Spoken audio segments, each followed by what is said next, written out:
So, Adam, when we were on the Kids Marketing Summit together and I saw you present this concept, I knew I had to get you on the show because I am always, especially when it comes to referrals, introductions, I feel like that's one of the hardest things for advisors. Like everybody wants more of them, but like, how do we get it? And so when I saw your presentation, I knew I needed you on the show. I knew I needed you to share this really different, but wildly effective and super easy. And I love that it always comes down to like the easiest solutions are usually the best solutions, which always makes my heart really happy.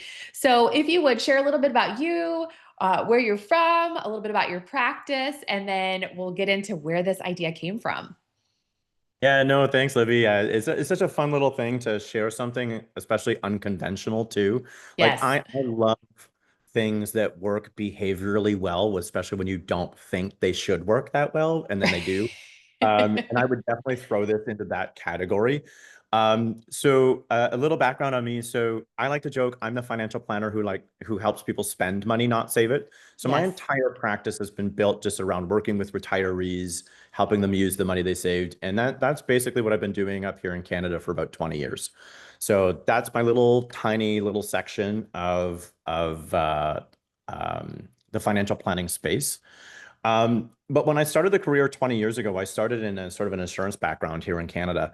And that's where, of course, immediately they jump into, okay, now that you're an advisor, you've got stuff to sell, you've got commissions to make, get out there and start hustling and asking your family and friends to meet with you, turn them into clients. And then, of course, they start teaching you all the ways to ask for referrals, right?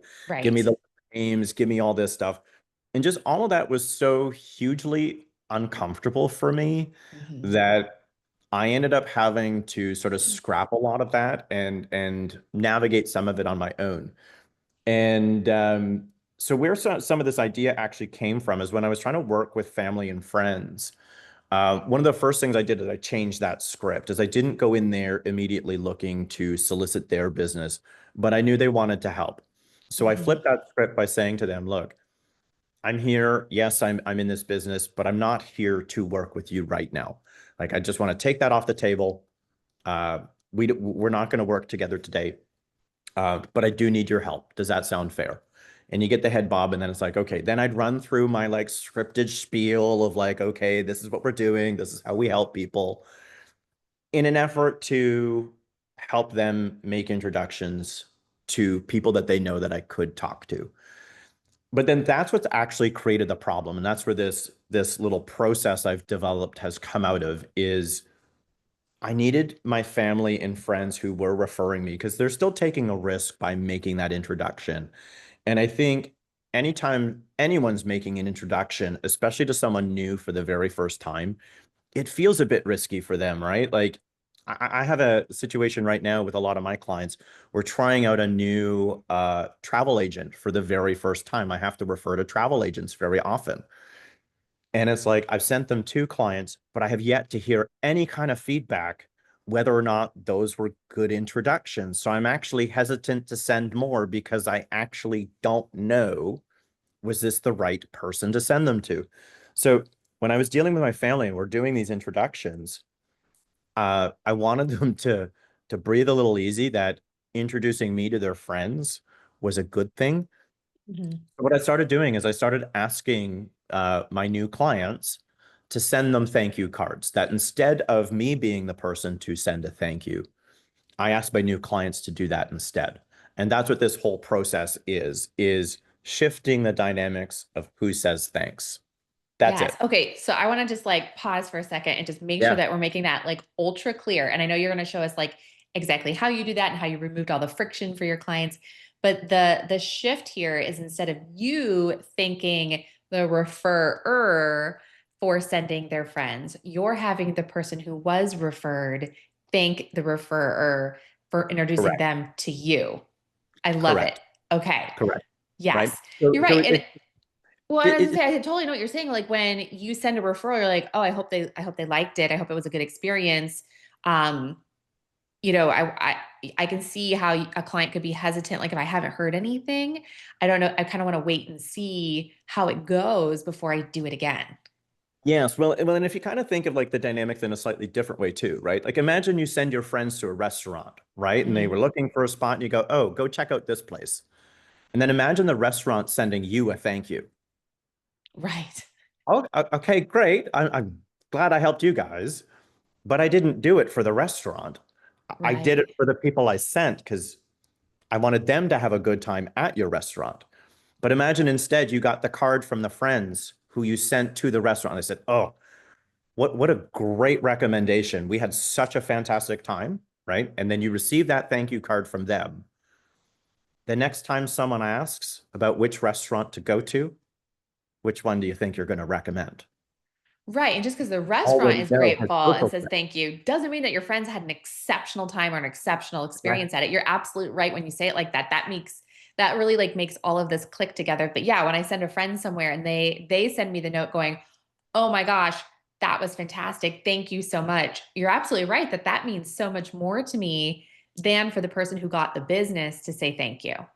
Yeah, it's Okay, it's I love basically it. the social proof that we need to go, oh, good, this worked out well, happy. And then it makes it easier and faster to make the next introduction, right? So the next time they're already thinking you've removed that initial barrier for them, whether or not you're a good person to refer.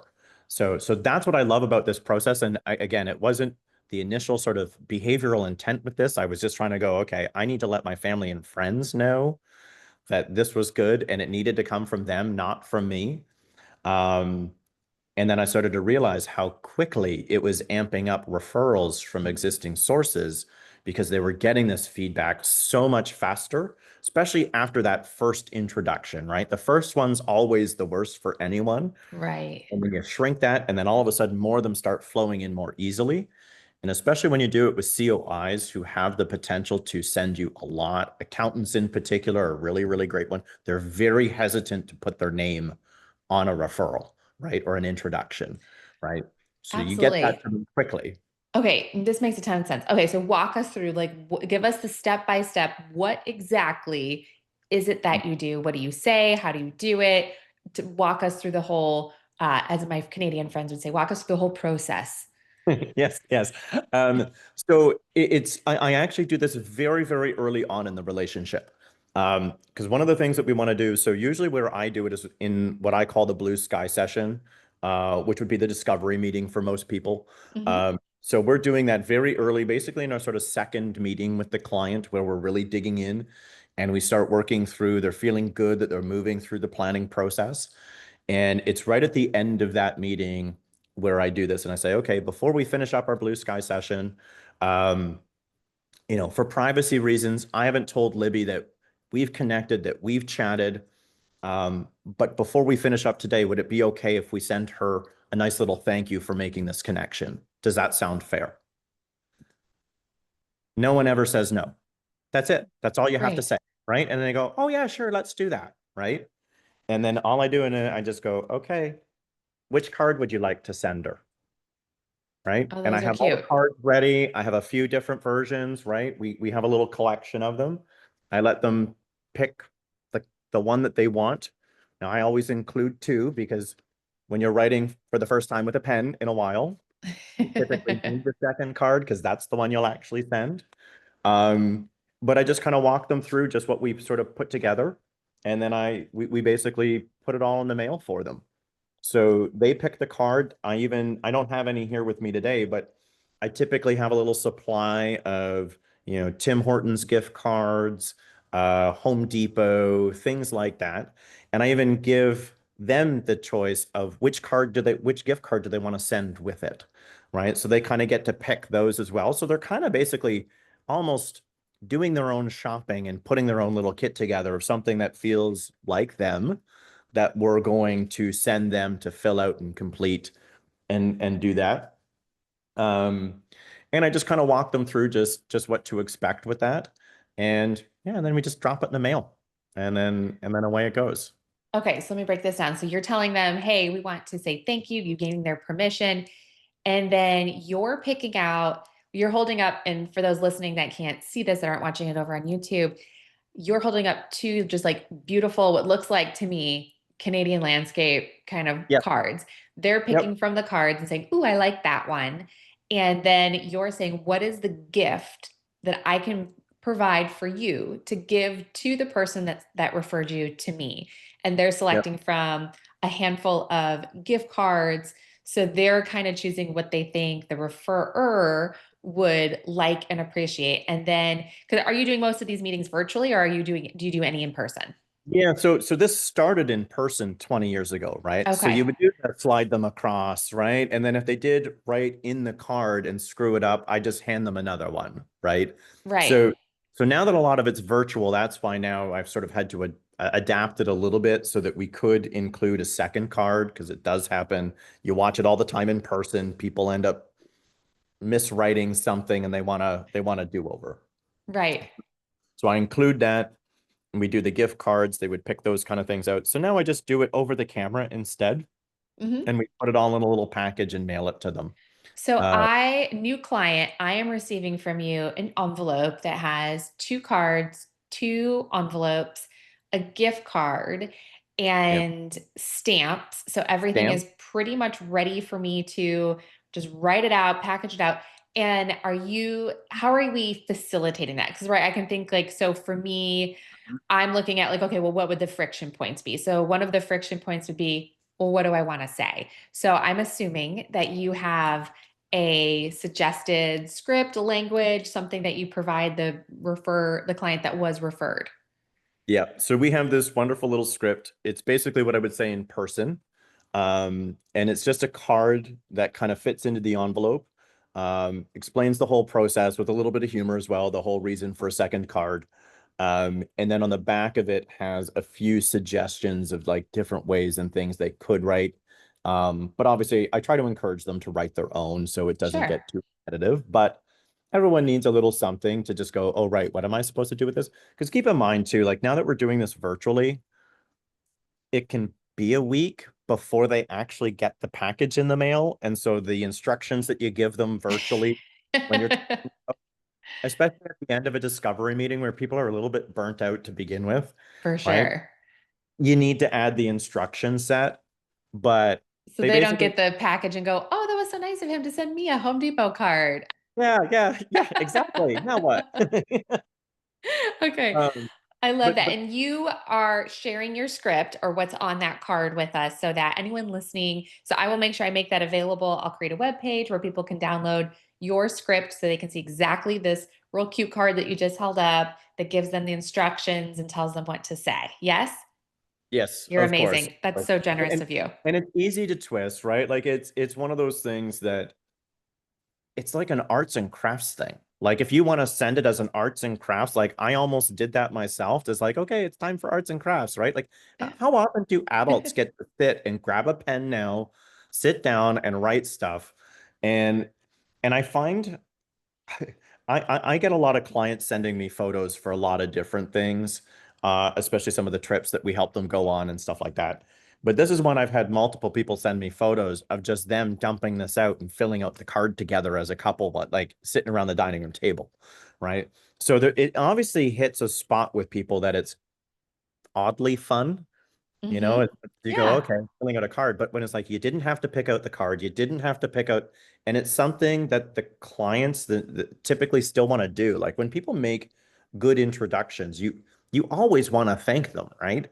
And so when this arrives, you're almost helping them check a box off their own mental list of going, oh, right, I have to remember next time I see Libby to thank her for introducing me to Adam, right? Hmm. Well, we've just given them the stuff so they can now go, okay, great. I don't have to do that anymore.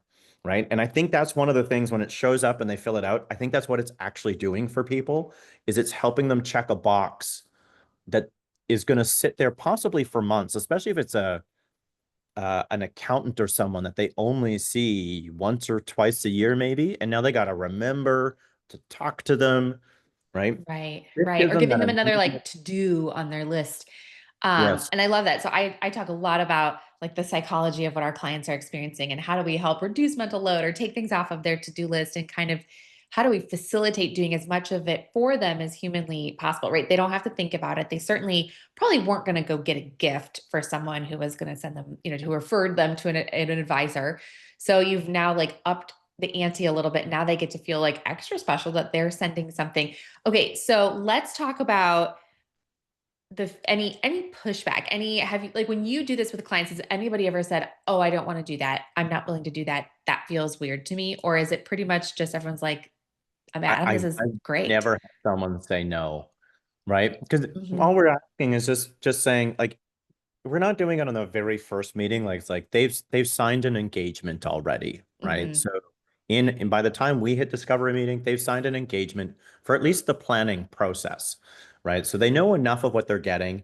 And usually at the end of that discovery meeting, now our discovery meetings run a little bit longer than most, like we hit 2.5 to 3 hours. Because we go very deep on that first meeting. But then Okay. people pretty feeling pretty cathartic, like they're feeling really good at the end of that meeting. And that's usually where I find the sweet spot for them to go, yeah, okay, we already know this is going to be good for us. Uh, Hmm. and so that's why I ask right then, as opposed to waiting until the plan's completely done, because the plans take time.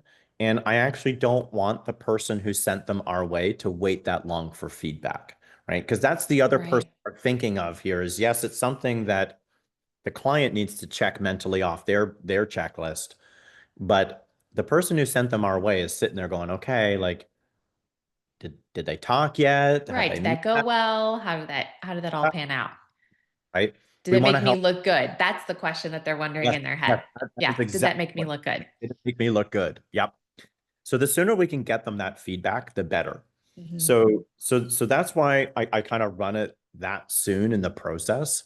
Um, and I've never had someone say no, right? Like Well, and I have to think as like a it's new hard. client, the the fact that like you're exhibiting to me your character, right? That you're grateful for those clients and that you're making it simple for me to say thank you to them and that you're not just like having your own conversation about me with them. Like there's something about that. I think when I remember hearing you say this, that I was like, oh, that feels so different. That feels very much like, oh, wow, look, Adam really wants to take care of Jim and Jan who sent us to you. And that's so sweet that he's going to give them a present for doing that. And like, I get to be the one to deliver it. I just thought the whole thing was so fascinating and so interesting. And I'm so into like psychology of clients and how people make buying decisions and how do we deepen relationship and deepen that human to human connection earlier in the process. So before we move on, I want you to tell us about before we started recording, you mentioned that at one point you tried to make this process more fancy and that it Yeah. kind of blew up. That was not the right way to do it. So walk us through like how did you try to make it more fancy and then why did that not work? Yeah, well, so I'll touch on two things because you just hit something actually really important with the psychology of this, right? And the reason why I do this early as well is this started working so well for me. It's why I branded it. But what you're doing by sending the thank you, Mhm. you're also very subtly implanting the idea and importance of introductions to your business because you have an actual process to recognize them, right? So Yes. without even asking yet, sending the thank you quite often starts bringing introductions your way from the new clients, and you don't even have to do the ask, right? Because you've already set the stage that they're that important that you have this process. And now they know what they can expect if they're on the receiving end of one, right? So if they make an introduction, they'll know really quickly that it was a good one, right? And Yeah. really sets the bar very quick that you don't actually always need to ask. This says very subtly, these are important. We take them seriously. So don't be afraid to send us one, but you don't even have to say it, right? Okay, I That's what love this. So like this in combination with like our first 100 days, I think is a like just an absolute kind of comes before the first 100 days, but just a genius way to continue to deepen that relationship and demonstrate that level of caring as opposed to just saying it, but truly demonstrating it. Okay, so thank you for calling that out. So how did you so, screw it up? yeah, It was yeah. so So good. I How'd you mess screwed it it up? up by going, okay, okay, this thing works so fantastic, right? So I decided to, upgrade it by going, okay, instead of doing the cutesy cards, I'm gonna get some branded Yes Money cards. I built a whole kit. Like we did this whole folding out kit It thing that is pretty. it's so pretty. It cost a lot of money. The, these things like the whole kit itself was going to be like $10 per client plus the stamps plus the gift card. I was going to turn in this thing and we did this whole nice marketing thing with it. And then we even did, we made the sort of colored matching cards. And we even did to seal the envelopes, Oh, a little little stickers stickers. to put on the back, Yeah. and they're all branded, all cute and nice, right? And I sent the very first one, and this is how I could tell I broke the whole thing, is I sent the very had a client send the very first card to a COI, a new one, and the COI called me and said thank you. And I immediately knew that as much as people kind of knew that I was behind it in the cards, it was Hmm. still very much still looked like it was coming from the person they sent our way. As soon as they started to realize it's actually coming from us, it broke the magic in my opinion. So we immediately stopped, went back to our sort of just plain old regular cards.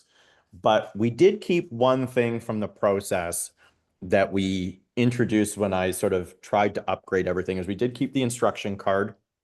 And then one of the things that I'd already been doing with a lot of COIs and clients who are more active referrers, right? Eventually you get some that are really active.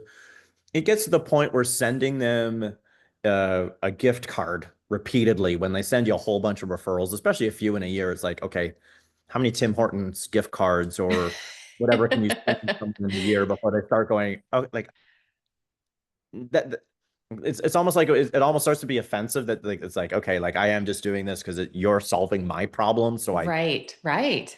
hard back right so one of the things that we did is we have this in Canada and I know there's websites in the US that do this as well but canadahelps.org I don't know if we can sort of see this on the camera. Yes. But basically what it is it's you can go on and you make donations to get like a gift card code.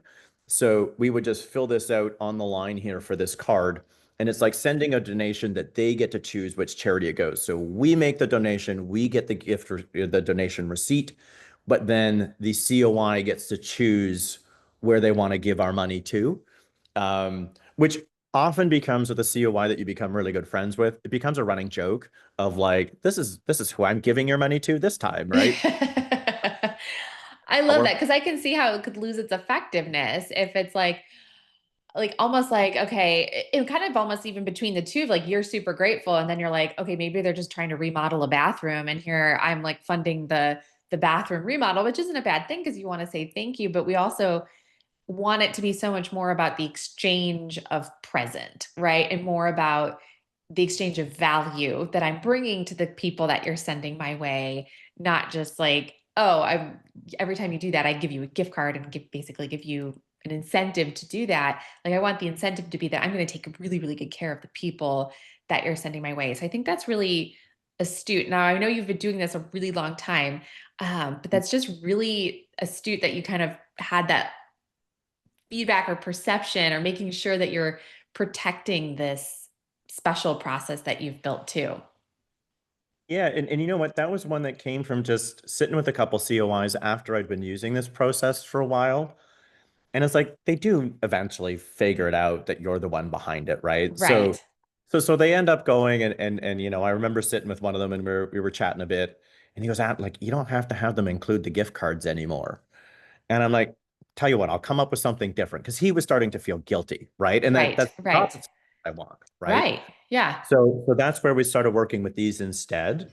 And it's funny is the thing is it's still technically coming from the client, right? Is that Hmm. it's still going in the card instead of a gift card. So it kind of is like you swap the conversation a little bit, but then even the clients go, "Oh, that's actually a really neat idea. I didn't even know you could do that." Right. So and in the right clients with the right people, like they just there is something fun that they like about giving your money away to someone else, For right? Whether sure. it's a card or a donation card, it's something kind of fun. But I will say the one thing that you have to do and be mindful of is you have to remember that the amount of money that's going on these cards is coming from them.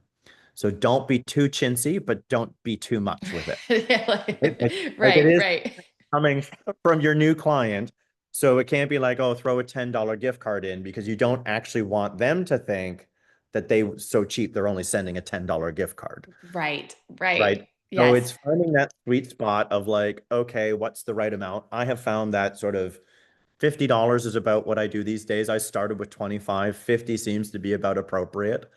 Um, but it's being mindful of like, okay, what will this client actually want to put in that feels like it's coming from them and they won't be upset by that. Yeah. Uh, Well, but I again, love it. I think it's genius. Thank you for sharing this with us. I think this yeah, is, you're so welcome. yeah, and like I said at the beginning, it's just so simple. And I love when simple things work well. I feel like sometimes we over engineer everything. And it really, at the end of the day, it kind of boils down to what makes our clients feel really, really good. And Mm, how do we pour into that, or how do we dive into that? How do we show up and show them who we are, our authenticity, deepen that connection, give them that peek into our level of caring so early on in the relationship. I think it's just absolutely genius, and what a amazing thing you tripped upon however long ago and have been using. And I mm. just think it's so generous of you to be willing to share your script and the cards that you send. And I know you had mentioned to me that the cards that you send are a Canadian couple that makes them. And so I will make sure we drop the link for that in the show notes as well, so people can support that small business. And Anything else? they do ship a lot to the US. They've been doing this Great. for a lot longer than I've been buying cards from them. Uh, the ordering and website isn't spectacular, but the service and the cards are like they're good quality. They're nice and easy to like. They do a great job. That's Yeah. lovely. I love it. Well, good. Anything else that we need to know before we wrap up? No, I think part of it's just not being afraid to actually kind of switch this up a little bit. It Try does something work. new. I've been using it for so long. I've had other people that are in other sales professions who rely on introductions use it, and it works incredibly well. It just takes a little bit of uh, trusting that initial conversation and how you position it. But once you get that going, this is really easy for internal staff members to prep and have everything ready and it becomes a really simple part of the process that I love. Yeah. Well, I love it. Well, thank you so much for your time. Thank you so much for sharing this. Thanks, Libby. Thanks for having me.